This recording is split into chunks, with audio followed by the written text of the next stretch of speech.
Hello students, हम लोगों ने टॉपिक स्टार्ट किया हुआ है sexual reproduction in flowering plants.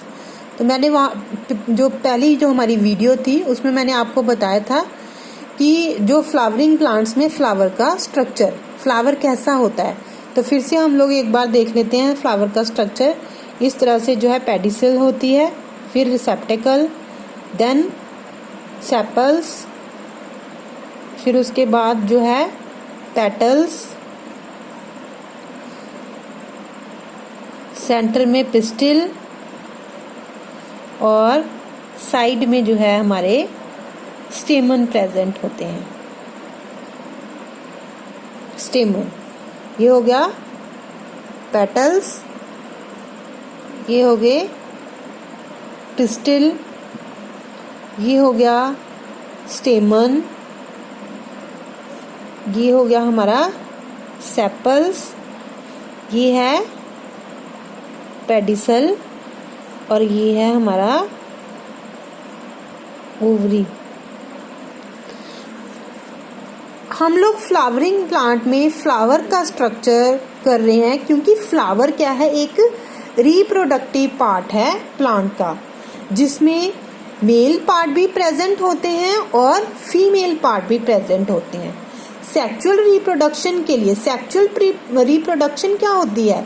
Sexual reproduction का मतलब है कि male gamete plus female gamete दोनों का फ्यूज करके क्या बनाना? जाइगोट बनाना। और जाइगोट जो है वो फर्दर क्या बनाएगा? एम्ब्रियो बनाएगा। और एम्ब्रियो से जो है आगे बेबी की डेवलपमेंट स्टार्ट होगी। तो बेटा, सेक्सुअल रिप्रोडक्शन में हमें दो चीज़ों की ज़रूरत है, मेल गैमीट की और फीमेल गैमीट की। तो फ्लावर का स्ट्रक्चर में हम लोगों ने देखा था कि ये जो हमारा पिस्टिल है, this is the female part, और ये जो स्टेमन है हमारा, this is the male part. अगर हम इनको एनलार्ज करके देखें तो स्टेमन जो है it consist of two part, this is the anther and this part is the filament. और ये जो एंथर है, इसके अंदर जो है क्या प्रेजेंट होते हैं? पोलन ग्रेन्स प्रेजेंट होते हैं। और पोलन ग्रेन्स के अंदर क्या प्रेजेंट होता है? मेल गैमीट प्रेजेंट होते हैं। अगर हम जो है पिस्टिल का स्ट्रक्चर देखें फीमेल पार्ट का, तो ये है हमारा स्टिग्मा, ये है style and this is the ovary. और ओवरऑल स्ट्रक्चर क्या है हमारा?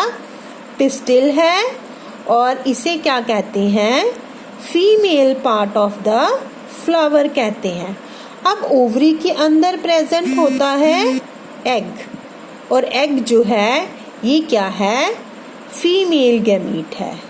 तो मतलब फ्लावर के अंदर, फ्लावर जो है इसमें आपको जो है मेल गैमीट भी मिलेगा और फीमेल गैमीट भी मिलेगा, और दोनों का फ्यूजन होगा और जाइगोट बनेगा, और जाइगोट से क्या बनेगा? एम्ब्रियो बनेगा।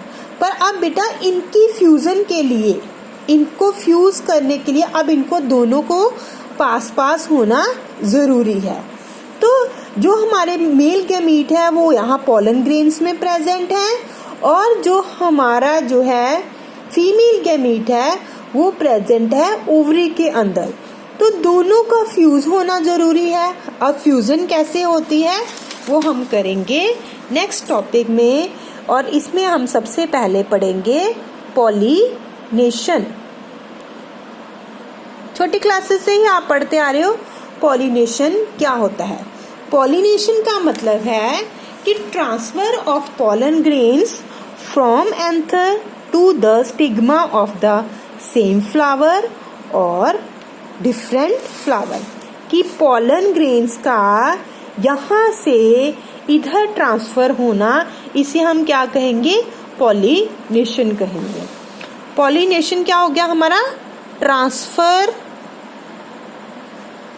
Of pollen grains from anther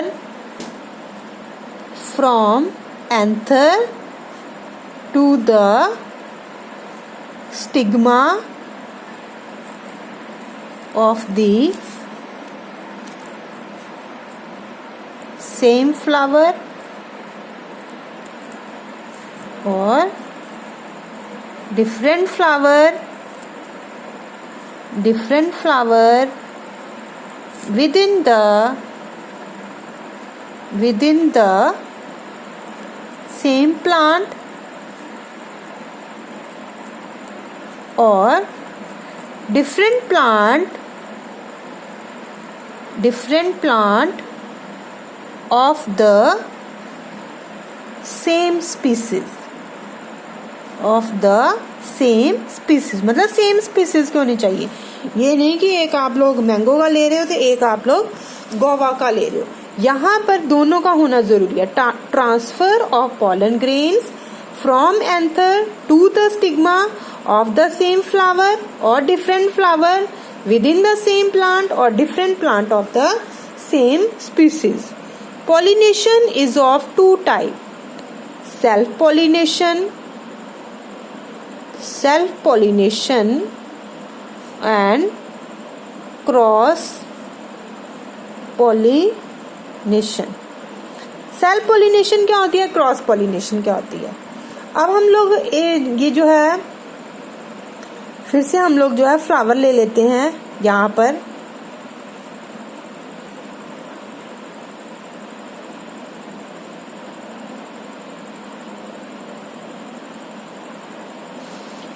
जब जो है एक ही फ्लावर के अंदर उसी के पॉलन ग्रेन्स उसी के स्टिग्मा के ऊपर आकर गिरेंगे, that is the self pollination.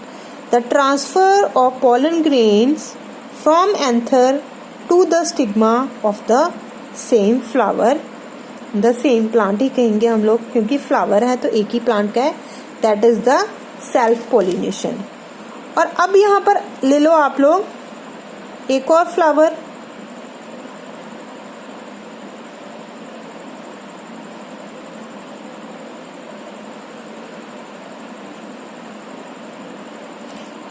ये हो गया बेटा transfer of pollen grains from anther to the stigma of the same flower. अब अगर transfer of pollen grain from anther to the stigma of another flower, that is called cross pollination. ठीक है बेटा, तो इस तरह से जो है पॉलिनेशन दो तरह की होती है, सेल्फ पॉलिनेशन और क्रॉस पॉलिनेशन। और ये पॉलिनेशन जो है ये होती कैसे है? अब ये जो ट्रांसफर होता है पॉलन ग्रेन्स का एंथर से स्टिग्मा के ऊपर आना, ये किसी ना किसी कारण की वजह से होती है। तो इसमें कुछ एजेंसीज इन्वॉल्व होती हैं, मतलब जो ये फंक्शन जो है कैरी आउट करेंगी। एजेंसीज कौन कौन सी इन्वॉल्व होंगी, कौन कौन सी ऐसी चीजें हैं जो रिस्पॉन्सिबल होंगी इसके लिए, ट्रांसफरेंस के लिए पॉलन ग्रेन्स के from anther to the stigma.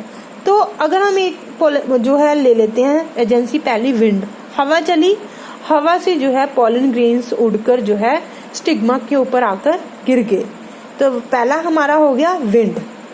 दूसरा अगर हम लोग ले लेते हैं इंसेक्ट्स जो है वो एक फ्लावर के ऊपर आकर बैठे और उनके विंग्स में जहाँ उनकी जो बीक है उसके मतलब जो उनकी माउथ पार्ट है उसमें अगर पॉलन ग्रेन्स जो है स्टक हो जाते हैं, चिपक जाते हैं, और वही जो इंसेक्ट है अगर स्टिग्मा के ऊपर आकर बैठता है या किसी दूसरे फ्लावर के स्टिग्मा के ऊपर जाकर बैठता है, तो वो जो पॉलन ग्रेन है वहाँ पे डिस्चार्ज कर देगा और वो स्टिग्मा के ऊपर आ जाएंगे। तो जो नेक्स्ट एजेंसी है वो हमारी इंसेक्ट्स भी इन्वॉल्व हो सकते हैं। थर्ड, जो वाटर जो प्लांट्स होते हैं उनमें वाटर भी रिस्पॉन्सिबल हो सकता है कि जो पॉलन ग्रेन है वो पानी में बहे और दूसरे फ्लावर के स्टिग्मा के ऊपर जाकर चले गए। और नेक्स्ट फोर्थ जो है कुछ एनिमल्स भी जो है इनके लिए रिस्पॉन्सिबल हो सकते हैं। तो ये जो है हमारी 4 एजेंसीज इन्वॉल्व हो सकती हैं to carry out the pollination, that is the wind, insects, water and animals.